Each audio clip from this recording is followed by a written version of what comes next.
Alright, so what's going on, guys? My name is Joker, and basically, guys, welcome back to another episode of my Star Wars 2015 Skywalker Strikes issue review series. So basically, guys, today we're going to be reviewing issue 7 of this series.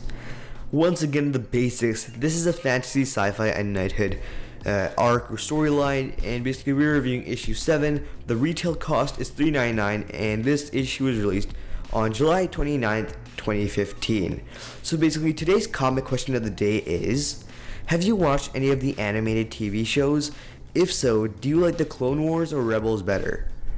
And who's your favorite character between both shows? So basically, just to clarify what I'm asking, basically, have you watched the Star Wars The Clone Wars TV show and the current Star Wars Rebels TV show? And which one do you like better out of the two? And out of both shows, who is your favorite character? And basically why?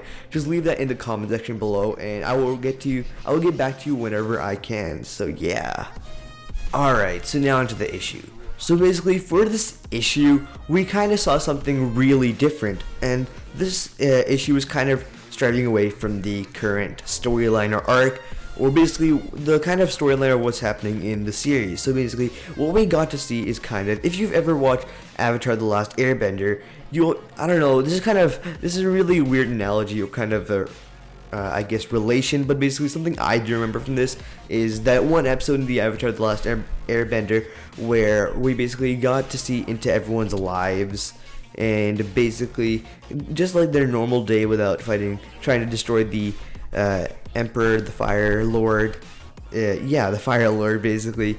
That one day where we got to see everyone's inside lives, and basically we got to see Zuko's grandfather's backstory, or we just got to see kind of his backstory, kind of a thing. So basically in that episode, this issue just kind of reminded me of that. But basically in this issue, we got to see a one-shot storytelling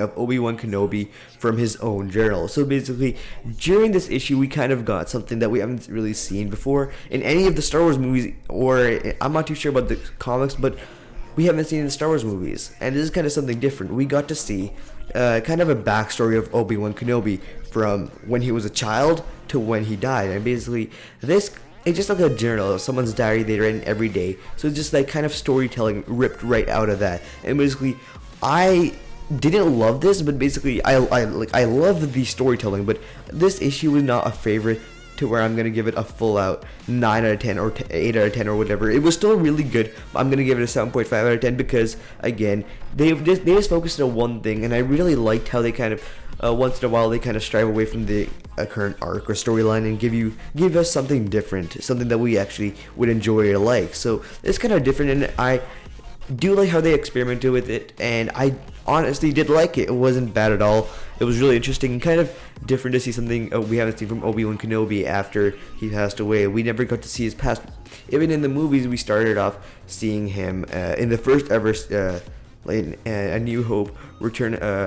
I got the order: A New Hope, Emperor Strikes Back, and then Return of the Jedi. I think those are the issues. I think that's the order. I'm not too sure, but then I think it is. But basically, in those movies, we kind of got to see Obi-Wan Kenobi in the first movie, just kind of guiding Luke, and then obviously he gets killed. But in the prequels, we again got to see him from a younger age, but not. He's still like maybe a young adult in those movies and growing up with Anakin and all that.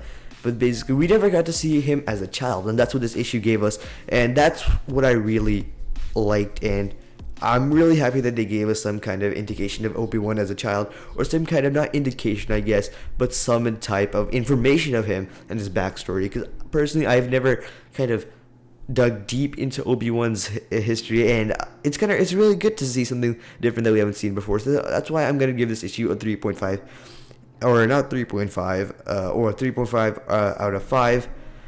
Or a 7.5 out of 10. Basically, I really loved it, but I do think they could have done more, kind of made it more interesting at parts. But I do kind of like the idea of maybe once in a while taking a character and going back into the history. I would love to see this with Han Solo or Leia in the future, because Luke is kind of a focus character, and we know lots of his past and kind of just him as a character. So it'd be more interesting to see someone that we haven't seen before, maybe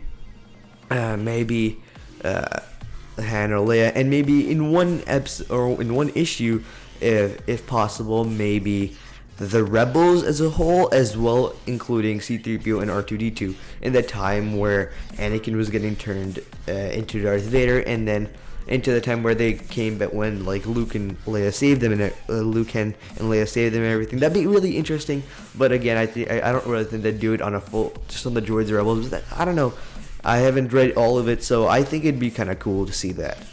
But once again, we are done with another issue review. If you guys have enjoyed this issue or this episode, drop a like, comment, subscribe, do all those jazz things. Follow me on Twitter at AceOfJoker, double R on the Joker. And basically that's it for this issue.